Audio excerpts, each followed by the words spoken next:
L'équivoque du Y ou les phrases qui disent des bêtises. Bonjour.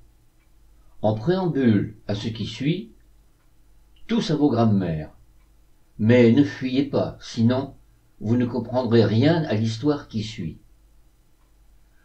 Que mon youtubeur de frère me pardonne si je piétine un peu ses plates-bandes, mais aujourd'hui, la grammaire, c'est moi qui m'y colle. En français, faire des répétitions, c'est manquer de style.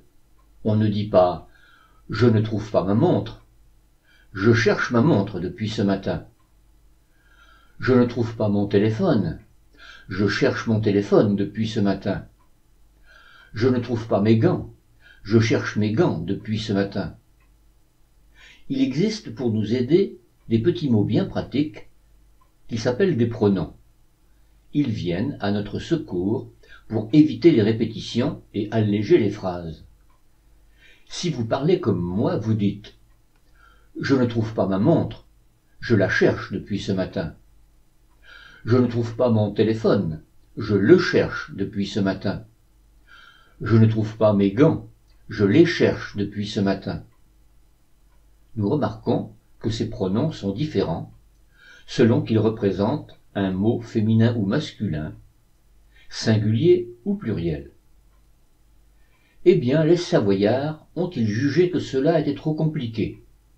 En tout cas, ils ont trouvé le moyen de simplifier tout ça. Ils disent « Je ne trouve pas ma montre, j'y cherche depuis ce matin. Je ne trouve pas mon téléphone, j'y cherche depuis ce matin. Je ne trouve pas mes gants, j'y cherche depuis ce matin. » Pas de jaloux, tout le monde y a droit au Y. Nous ignorons cette particularité de langage lorsque nous arrivons à Chambéry. Le problème, c'est que ce Y a souvent pour nous un autre sens, et il va nous jouer de drôles de tours. Nous venons de prendre possession de notre appartement dans les conditions que vous savez, et c'est Rémi qui, avec son maître de stage, se laisse le premier piéger par le Y. Ces messieurs vont déjeuner ensemble, à Seyssel, après une matinée de formation bien remplie. Mon homme à moi commence à ressentir les affres de la faim. En attendant de prendre leur commande, le serveur a posé sur la table le traditionnel plat de frites, comme c'est la tradition dans tous les restaurants du département de l'Ain. Le maître de stage, lui, n'a pas l'air pressé de faire honneur au plat. Rémi salive et, pour accélérer le mouvement, il se saisit du plat et le présente poliment à son compagnon de table. Celui-ci lui rétorque « Servez-vous donc, puisque vous y tenez ». Rémi est un peu vexé et trouve les manières de ce monsieur un peu brusques. Il se sert néanmoins en essayant de faire bonne figure. Mais au cours de la conversation, pendant le repas, d'autres Y bizarrement employés apparaissent, et Rémi comprend que la phrase signifiait « Servez-vous donc, puisque vous le tenez, le plat ». Il se sent soulagé. Le soir, il me raconte sa journée, et entre autres, l'histoire du Y et du plat. Il me conseille de me méfier et d'être attentif dans mes futures conversations avec les gens du cru. Heureusement. Justement, le lendemain matin, j'ai une mission importante à remplir. Rémi a dessiné les plans pour un premier meuble de cuisine et, comme il est de nouveau à Seyssel pour toute la journée, il me demande de faire découper les planches et de les lui rapporter. Nous avons une épicerie toute proche, avec au sous-sol un magasin de bricolage muni d'une machine à découper. Il suffit que je gare la voiture devant et le tour sera joué. C'est un jeune homme tout timide qui officie à la machine. Nous nous saluons et je lui remets la feuille préparée par Rémi avec les mesures souhaitées.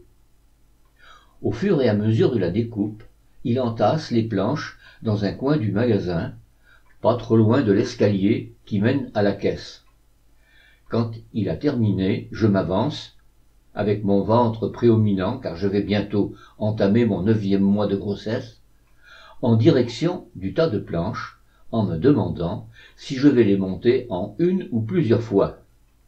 Tout d'un coup, une voix s'élève devant moi. « Attendez que je vous y prenne !» Je m'arrête en sursautant, en me demandant quel méfait je viens de commettre.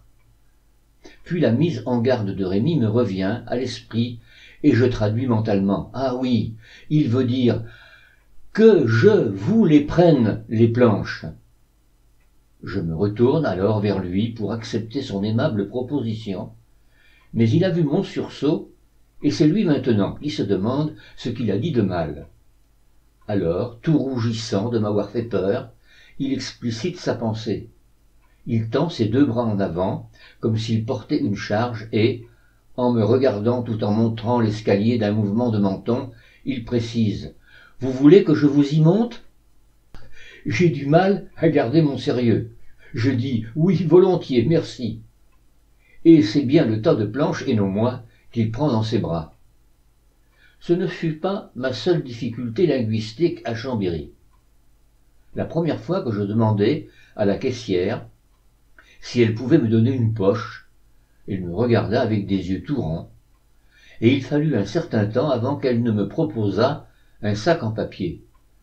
Quant au droguiste à qui je voulus acheter un balai Cince, il me demanda de bien vouloir lui décrire l'objet que je recherchais, avant de m'informer qu'il s'agissait en fait d'un balai éponge. On est charentais ou on ne l'est pas. Déjà, à Alger, nous avions des façons différentes de parler avec Claudette et François. Ils demandaient toujours « Quelle heure c'est ?» et nous « Quelle heure il est ?» Et si eux ignoraient ce qu'est pour nous un pochon, un petit sac, nous ignorions, nous, que pour eux, ce fut une louche à soupe.